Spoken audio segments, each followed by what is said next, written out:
trends and public in nature. Thank you very much. Particular thank to Rajiv for the invitation to this amazing conference. It's really pleasing to see genetics going back to its roots and to see this really vigorous translational discussion going on between the genomics community and the breeder community. And I think this poses a lot of excitement for me as the editor of a research journal, seeing an expansion in genomic technology, in techniques which are bleeding over into human genetics, and the very, very important attempts to keep our crops current with climate change and population growth. Nature is a private profit-making company with a public mission. Our job is to find the best, greater mission of letting the public know why science matters in their life. So I'm going to tell you a little bit about how to get priority for your research publications. Obviously, your crops are your first priority, but along the way, you need to train a new generation of researchers, make scientific discoveries to satisfy your own curiosity and to promote your own careers, and to communicate your science across from crop to crop using the fruits of your results. And so there are good ways to communicate your results, and there are less effective ways. And we see a lot of papers come across our desks, and so we have some advice that you may like to listen to. The first is, you are acutely aware of your own work. You know, when you have finished a project, all you can think of is how much work you've done and how big and how beautiful. Now, if you don't like pigs, this is a cucumber, okay? So just bear in mind. Everybody else's work is muck. It may be fertile, but it's disgusting, and your work is tenuously connected to it by these tiny little legs. And if anybody else is going to grab hold of your work and make use of it, there's a little tail here if they want to, and some ears here, but you don't really think about how other people will use this. Okay, all you can think is, this is the most beautiful pig I've ever seen. All right, so when you come to publish, that pig is a little thin slice at the middle of a sandwich. Now, this is where it could be a cucumber, right? It could be a little thin slice of cucumber in the middle. What you need to explain in your paper, and particularly in the abstract to your paper, but throughout the structure of your paper, is first of all, why do we need knowledge in this area? What have other people found? Give credit to everybody in your introduction. What's missing? Why is your work needed? Now you can say what you did, and people will realize why you've done the research. Then what did you find out? What do your results mean? So you unpack them for use by others, and then finally, most important of all for impact, invite other people to use your results. All right? So your work, what you did, is squeezed right into the middle here. In writing an abstract, the way you can turn an abstract which is in a specialist journal into one which can be found in the library and will drive people to come and read your paper, or will get the attention of a Nature editor, it doesn't really matter. The technique is the same. Take the abstract that you wrote for your paper. Now go into the introduction, remove one sentence from the introduction and put it on top of the abstract. Then go to your conclusion or discussion. Take out one sentence from there, put it on the end of the abstract. Now reread the abstract. You've gone from a very specialized paper to something that somebody in the library can go, I can use that paper, I'll go and read that paper. Or one where the editor can see what the general appeal and the user group is for that paper. Because after all, the difference between a paper in Nature and a paper in a specialist journal is the size of group of people who are influenced by the research. And they won't be influenced by it if they can't find it. So remember, the structure of the paper matters, and the structure of the abstract above all. So writing a paper, there's a lot of squealing, and that's because what you're doing is squeezing a shape that's already appealing to you into a shape that's expected of you by others. So here's Miss Piggy putting on her corset before she goes on stage to sing. All right, that's a joke, but never mind. All right, here is a trick that allows you to plow your way through a paper and avoid a lot of the replication that goes into it. You will see a lot of duplication of effort in a paper, as if you are trying to pound into your reader what you've found, what you've found, what you've found. But in order to organize the paper carefully, you need to have, for every statement you make, a hypothesis or statement, the evidence for that statement, and the method that led you to that conclusion. If you put these together, people will believe your results and they can follow your results.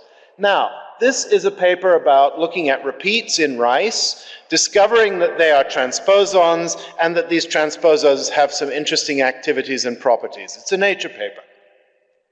You have to do some wet lab work, and that's in yellow, and then you have to do some bioinformatics, and that's in blue. Going down the page are statements that depend on what you've done before. This is not necessarily the order in which you did the experiments, but it's the order in which the logic of the paper follows. So you do some genome sequencing, the subsequent computational search finds repeats, manual inspection of those repeats find that they're in one particular family. Then you can do a culture experiment in which you look at the insertion sites of transposable elements, and you find that in rice cell culture they move to different sites. And then you look at some diverse rice strains at the end. Based on what's gone before, you know about the mobile elements, the source of the transposase, and the insertion sites. And then you find in certain lines that there is amplification and more activity of the transposons in those rice lines and less in others. All right? So you're telling a story, but look carefully at the dependencies of each of the things you do upon the one that went before and put them in the right order. Then your paper will make sense, then it will be easy to read, and many people will be able to use it.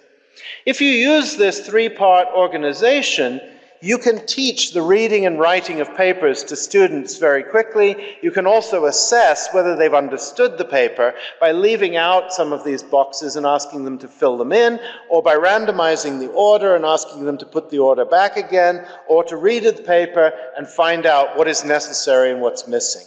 It also helps you as a reviewer of papers to think about these dependencies and this order, because then you can find the weak spots in the paper and help advise the author how to improve their paper, how to strengthen it, and how to get it published, which is the role of the peer reviewer. How to get your paper past the editor and out to review, and how to get priority for your work. Well, you need to understand a little bit about how all journals work. Don't worry too much about the difference between journals. Either they have a hardworking academic who is acting as editor, and they will give a glance over your paper before sending it to experts, or they're a journal which has professional editors who have standards and ways and procedures and benchmarks, and they will look at your paper very carefully and then make sure that it gets to the right experts. But those are the two different kinds of journal that are out there. So at Nature journals, all Nature branded journals have professional editors. I have not run a lab for the last 12 years. I've been running a team that runs peer review, and I've been helping scientists to get their best work published. But the editors choose what goes into the journal. So if an editor sends your paper to peer review, they already believe in it. They're not trying to keep your paper out of the journal. And the peer reviewers are there to provide technical guidance to improve your work to the standards of the community, so they're not trying to keep your paper out of the journal either. They're there to help you. However, as we publish papers, peer review improves the papers, but it also improves the journal. So our standards get higher, the publishable unit gets larger as time goes on. We use two basic criteria: novelty, what's new relative to what's been published, new data, resources, ideas, and strategies, methods, and the concept. How much new information do we have because of this paper compared to what went before? So giving credit to people who've published before you is absolutely crucial, because that shows what you've done, the magnitude of your advance. Nature has a broad remit to publish in all areas of science and to the general public. Nature Genetics is more space at the same level as nature. We have the same standards and the same quality for genetics and genomics, but we have more space than nature. So we can think about research papers as tools. How many other researchers and plant breeders and so on will do their research and practice differently because they've read your work? If the size of that group is large, it belongs in Nature Genetics. There are 165 genetics and genomics journals out there. Most of them apply the same standards. They're all competing for your work. So we can afford to be selective and to apply this other criterion of how many people you will influence. And there are many things you can do to increase the influence of your paper. The biggest one is to release your methods, release your data, and to format your data in a way that invites others to use it. Then the user group will not just be influenced by what you say you've done, by your conclusions. They will be influenced by your materials, by your material culture, by the methods, and by all the resources that you've put at their disposal. That is all part of the impact of your paper. There's no point publishing in a journal that is selective and where the average paper has a high impact if your paper is cutting corners and hiding data and not revealing the methods. Your paper will simply not have impact. That's bad for your reputation, it's bad for your colleagues, and it's bad for the practice of science. So we are acutely aware of the impact and the importance of each paper. We don't really care about the impact factor. That's a running average over 2 or 10 or whatever years, and there are many different ways of measuring the influence of a journal. By any measure, the Nature journals are performing quite well, but that is because we're always trying to improve our practices, our transparency, and the quality of the individual papers for research and translational use.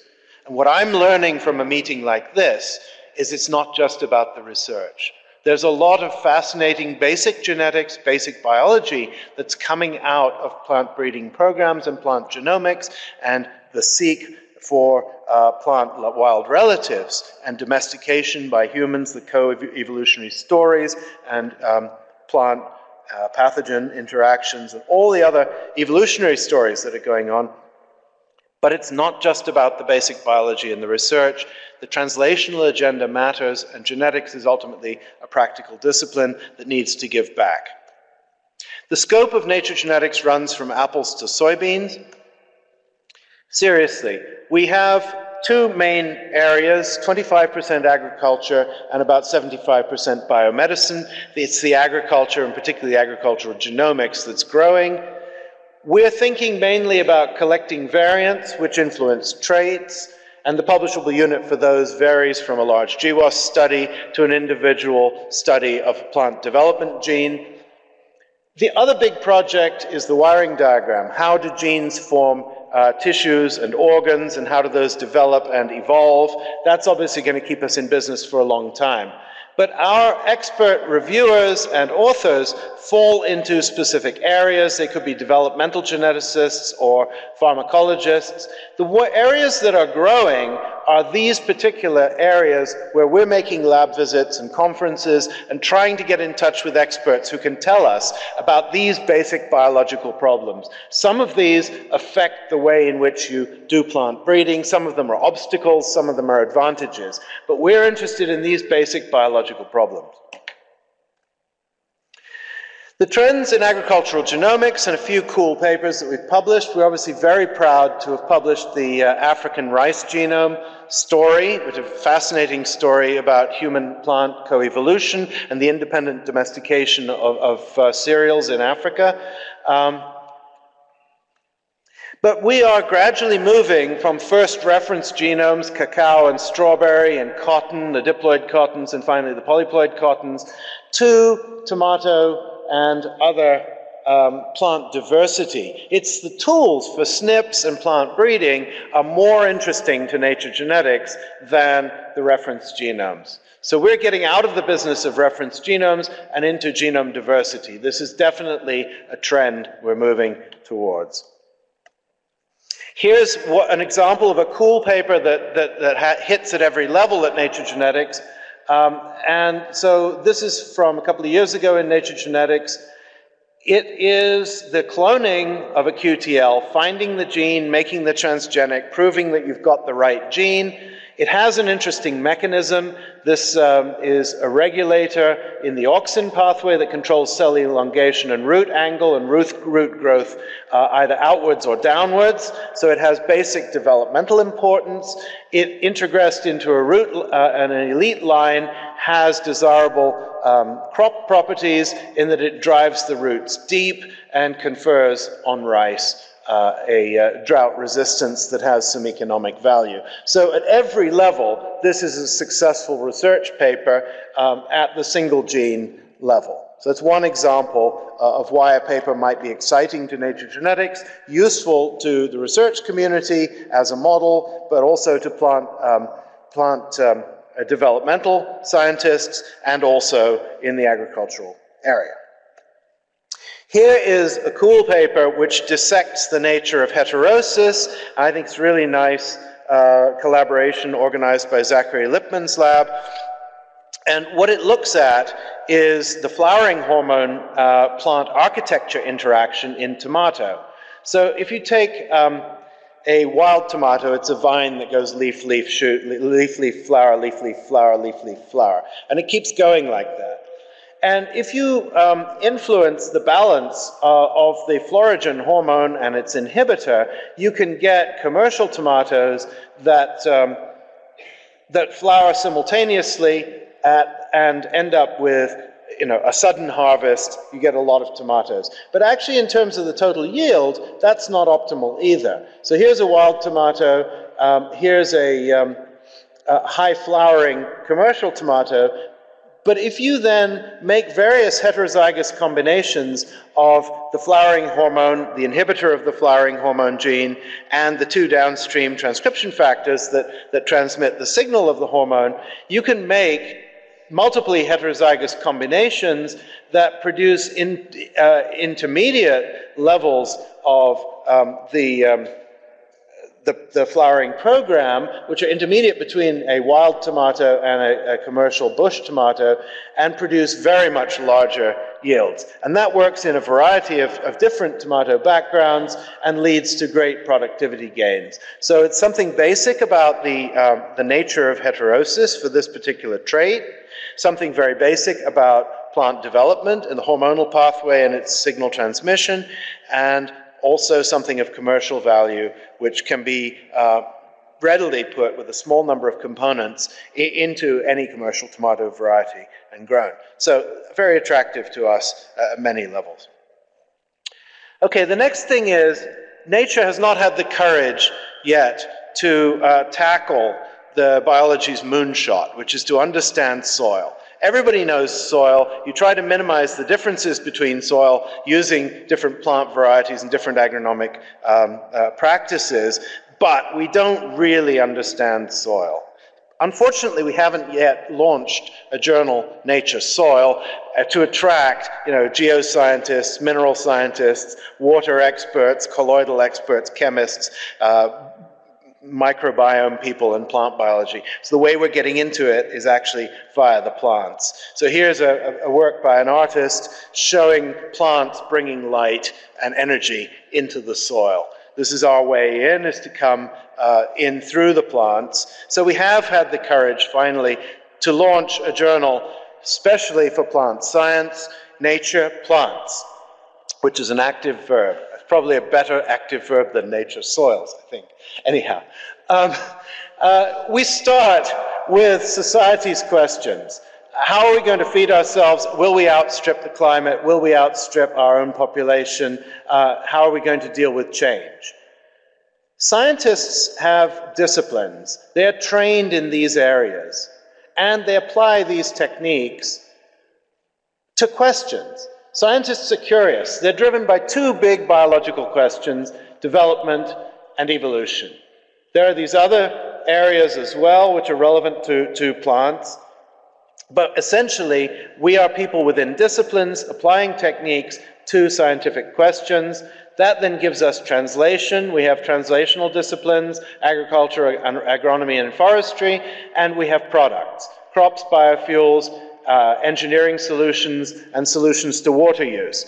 These, of course, make the public go, but do we want GMOs? Do we really want these monoculture crops? Do we want biofuels? And we ask the questions back to the scientists. Fortunately, Nature Plants is the place for your articles on the societal questions, the disciplines, the techniques, the translational research, the agriculture, and the basic questions. We have finally got it as a journal that the mission is not just about the science, it's about this cycle. So I'm very pleased to be involved in reading papers, promoting discussion with my colleagues at Nature Plants, and getting the papers either into Nature, Nature Genetics, Nature Communications, or Nature Plants, depending what sort of paper it is and where it belongs to go.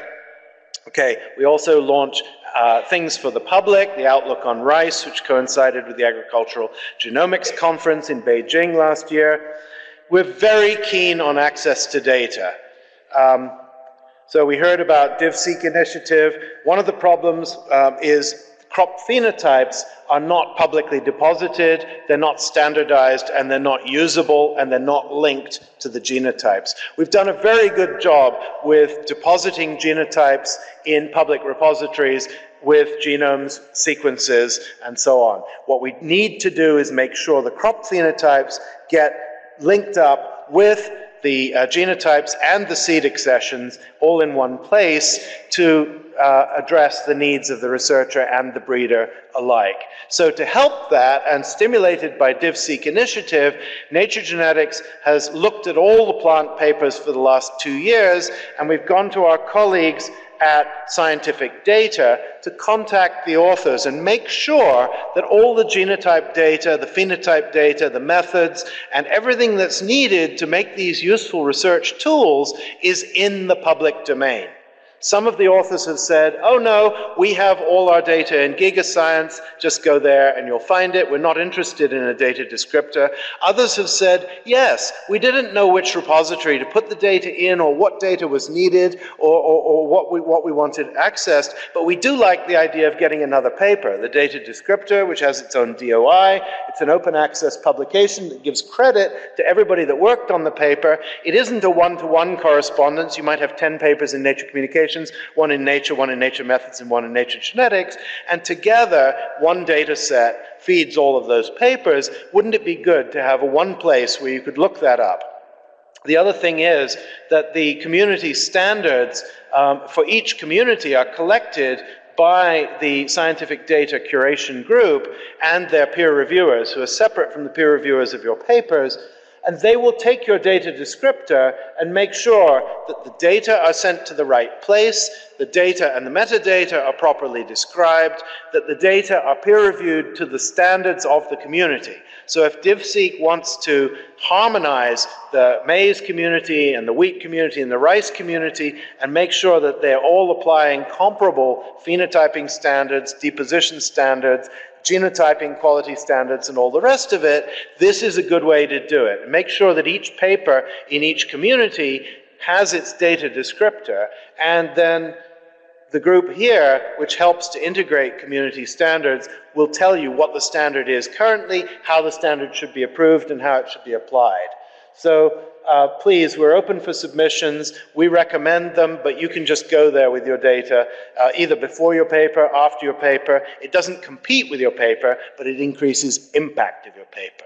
So Nature journals will not turn away your paper just because the data descriptor is already published. If you're worried about priority and other journals are giving you hassle, write the data descriptor after your paper is published in that journal. Nature will still welcome it because it increases the impact of your work and it increases the likelihood that you'll submit a paper to us in the future. So make use of scientific data.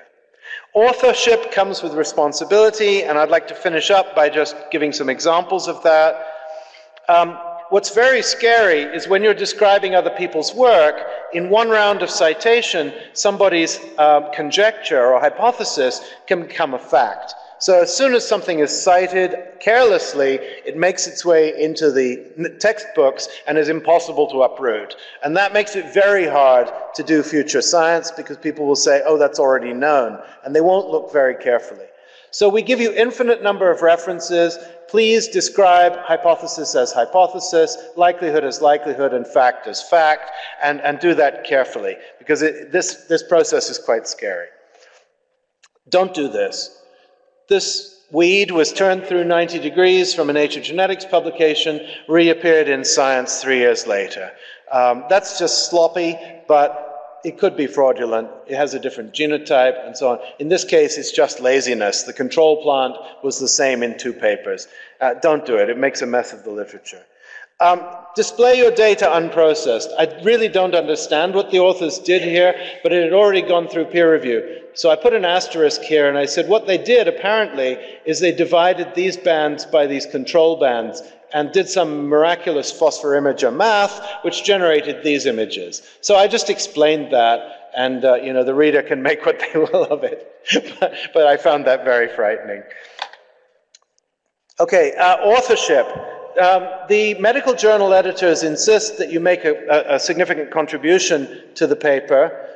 You can either be a collaborator or an author, but nature journals insist that all authors are responsible for the paper and its conclusions in perpetuity. You must at least have read the paper and stand behind it. But we don't care whether you're first author or last author. I think it matters more that you describe what you did for the paper. Did you come up with the idea? Did you come up with the method? Did you do the work?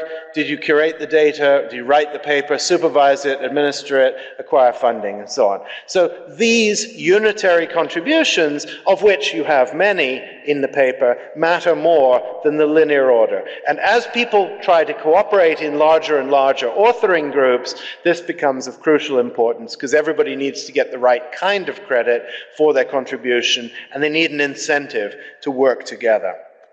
Thank you for your help. I'll take 1 or 2 questions.